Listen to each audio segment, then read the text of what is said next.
d'être loin de tout le monde et de faire ce que j'avais vraiment envie de faire et d'apprendre justement la pâtisserie comme j'en rêvais.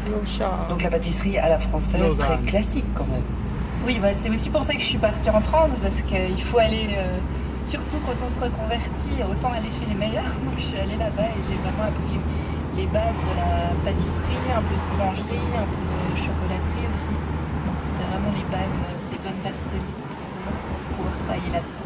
Et qui fréquente ce genre d'école en reconversion? Il y a tout type de profil.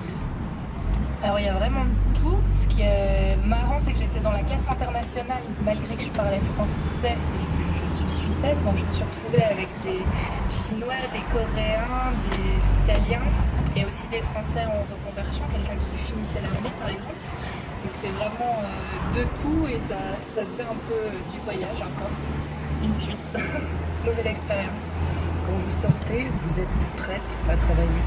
Je suis prête et je suis surmotivée surtout. J'ai tellement adoré que je suis rentrée et je voulais absolument trouver du travail. Il n'y avait pas d'autre possibilité. Il fallait que je trouve. Et vous avez trouvé? Oui, alors j'ai dit à Nuno, je me laisse 30 jours. Les 30 premiers jours, je n'écris que où j'aimerais travailler en fait. Je prends le luxe de dire, je vais regarder si ça me plaît, j'écris. C'est ce que j'ai fait. J'ai eu énormément de chance, il y a quelqu'un qui m'a pris en essai. Il m'a dit, j'ai jamais vu quelqu'un d'autant motivé. Donc je vous laisse votre chance, même si vous avez 28 ans et que vous n'avez jamais travaillé en laboratoire, venez en essai. Et le 31e jour, je signe mon contrat chez lui. C'est vraiment incroyable. Avec tout ce que ça comporte de difficultés, parce que c'est des métiers extrêmement difficiles. Oui, alors j'avoue qu'au début c'était vraiment... j'ai été...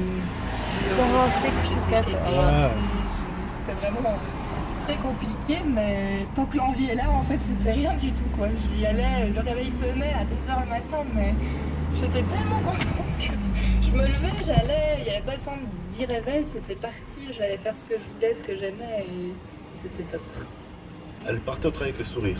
Et elle revenait, elle avait toujours le sourire. Donc c'est-à-dire que le choix était bon. Oui, c'est ce que je voulais, et surtout que je me rappelle d'un de mes premiers jours là-bas. On me dit, tu sais faire la pâte sucrée? Et je dis, oui, j'ai appris, j'étais trop contente, je me suis dit, c'est bon, là, je vais assurer. Et elle me dit, lance 10 kilos. Et en fait, à l'école, on faisait 200 grammes. Donc je me suis retrouvée avec un pétrin de boulanger à faire 10 kilos de pâtes. Et c'est là qu'on se rend compte que l'école, c'est bien, mais la pratique, c'est pas la même chose, en fait. À l'école, on a du temps, il n'y a pas de délai, c'est...